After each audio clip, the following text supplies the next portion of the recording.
These kids from the Memphis Sluggers program are not only learning how to play baseball, but they're also learning how to be gentlemen.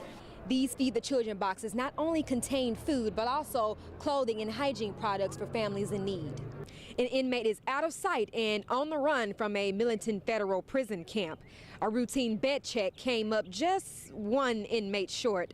Now U.S. Marshals are searching for escapee Travis Ware. Now the two-day event starts today, which is a motorcycle rodeo for law enforcement only to come out and perfect their riding skills. Saturday is the motorcycle competition that's free and open to the public at South Haven, Mississippi Outdoor Mall. This is Dana Porter, Fox 13 News. Taking a look across America, a 10-year-old boy is dead and 4 other people are injured after a large sign fell at an Alabama airport Friday.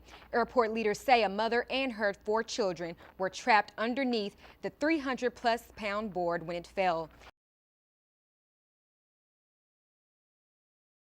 And it's kind of just nice to see Memphis turning around. A lot of these businesses started to shut down, and the whole strip kind of began to lose itself. I would say that in the last couple of years, both this area and a lot of areas across Memphis, I've seen a real cultural revival. All right, everybody, thanks for coming out to Memphis.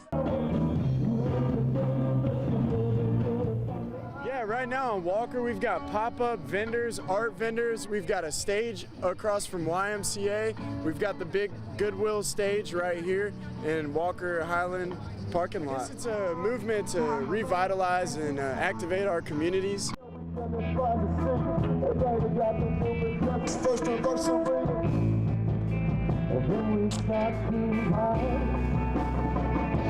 Anytime that you can bring awareness and get people out to enjoy the city, out in great weather, out to enjoy other people, out to enjoy the city, to enjoy the things that are here, anytime you can do that, I think that's a definite plus.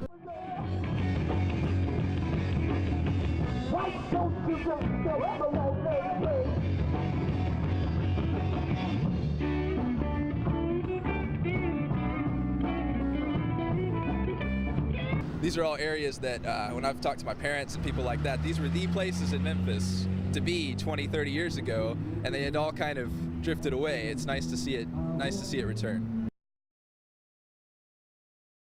Because that's what my neighbors tell me, he got shot. Carol Maris is devastated to hear that her neighbor, Joshua Johnson, was found dead in her East Memphis apartment complex. Police officers say the 4-year-old is a victim of an apparent self-inflicted gunshot wound. Memphis police received a shooting call around 1:30 Monday afternoon. Officers discovered Joshua inside the apartment and say he died on the scene.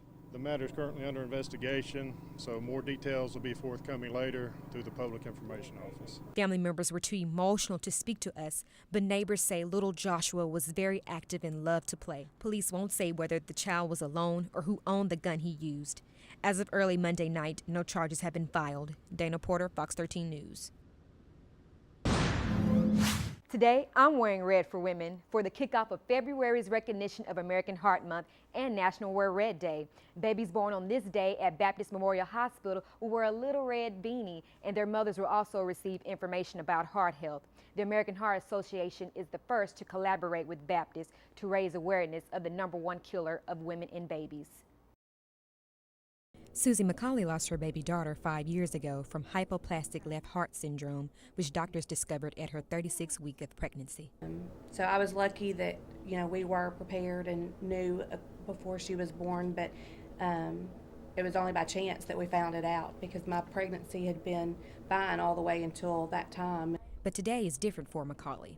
She is proud to welcome her healthy son, Max, who is wearing a very special red cap. It's important because this is the first time we've ever brought to our moms that have delivered babies the importance of knowing whether or not your baby has a heart defect and whether or not you know the signs and symptoms of heart disease. The new legislation is mandatory for newborn babies to have a pulse oximetry test to look for any congenital heart defects. A recent study shows that congenital heart defects are the #1 defect in newborns. There are a lot of babies that go home from the hospital not knowing that they have this condition. Tennessee is one of the first to pass the law, and as McCauley would say, parents knowing early, the better. Now, the test is pain-free and only takes a few minutes when the baby's at the hospital, but a newborn cannot be more than 48 hours of age. In the studio, Dana Porter, Fox 13 News.